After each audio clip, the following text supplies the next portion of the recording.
బాగా కాన్ఫిడెంట్గా ఉన్నాను, కానీ ఆ నర్వస్నెస్ ఉంది. Because I really want this movie to work because there is so much which needs to be told ఇంకా about the movie. Right. So మేము ఎంతో కొంత చెప్పి ఆపుతున్నాము, అంటే తప్పలేదు. ఇంకా మొత్తం తీసుకుంటూ పోతే దాదాపు 8 గంటలు 9 గంటల సినిమా వచ్చేది. ఓకే అన్న, హిందీ మీరే చెప్పేస్తారా డబ్బింగ్ దీనికి? హిందీ, కన్నడ మీరేనా? తమిళ్ బంద్ చేసేయండి, అయిపోయింది ఇంకా వేస్ట్. ఇంకా మేము అందరం ఏంది, ఇంకా కష్టం ఇది. కన్నడ మీరు బాంబే షిఫ్ట్ అయిపోవచ్చు కదా, మేము ఇక్కడ హీరోలుగా అప్పుడు మేము చాలా చచ్చిపోతాను నేను ఇక్కడనే. అన్ని భాషల్లో డబ్బింగ్ చెప్పడం ఏంటన్నా? నువ్వు షిఫ్ట్ అయిపో బాంబే కావాలంటే, నీకు వస్తుంది, నీకు వచ్చుగా హిందీ బానే. అంటే అంతరా 4 భాషల్లో డబ్బింగ్ చెప్పారు. హిందీ ఆతా అంటే భయ్యా ప్యాస్ డాలో. నేను ఇంకానే అక్కడికి వెళ్ళిపోయి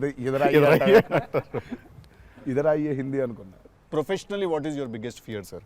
of course I might not be able to make a great film, cinema success అవుతుందా లేదా, but as an artist personally నేను అసలు తాడు బొంగరం లేనిలా బతుకుతాను నేను. నాకు అంత పెద్ద ఫీర్ ఏముంది?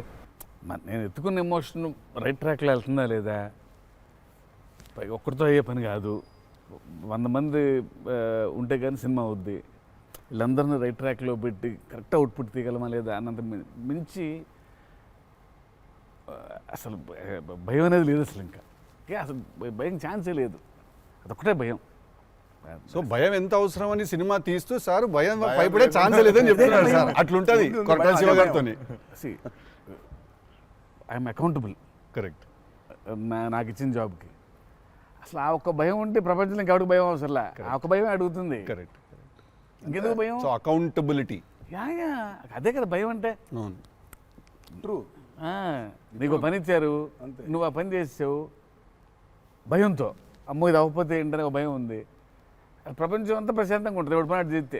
పక్కనోటి పనుల్లో చేయి దూర్చి ఆయన ఇబ్బంది పెట్టి ఇది పెట్టి మనం చేయక ఇంతకు మించింది ఏముంది? ఎవడు పని చేస్తే అసలు భయం ఉన్నట్టే మనకు ప్రపంచంలో అంతా. ప్రపంచం అంతా అంతేగా. నీ భయం ఏంటి? నా భయం అన్న ఇంటర్వ్యూ అనుకున్నంత గ్రేట్గా రాదేమో అని. విశ్వం చాలా కాన్ఫిడెంట్గా ఉన్నాడు. అంటే వాడు హోంవర్క్ చేసాడు. క్వశ్చన్ అడిగిన అదిరిపోయింది. వాడు హోంవర్క్ చేసి వచ్చాడు, వాడు క్వశ్చన్స్ రాసుకుని. నేను రాసిన 2-3 ఓకే రైట్ అనుకున్నా. కానీ నాజే ఫ్యాన్ తెలుసుకోవాలని ఉంటుంది కదా, నిన్నేం భయపెడుతుంది. నాకైతే నేను ఆన్సర్ అయితే నాకేం లేదు అని చెప్తే నీకేం భయం?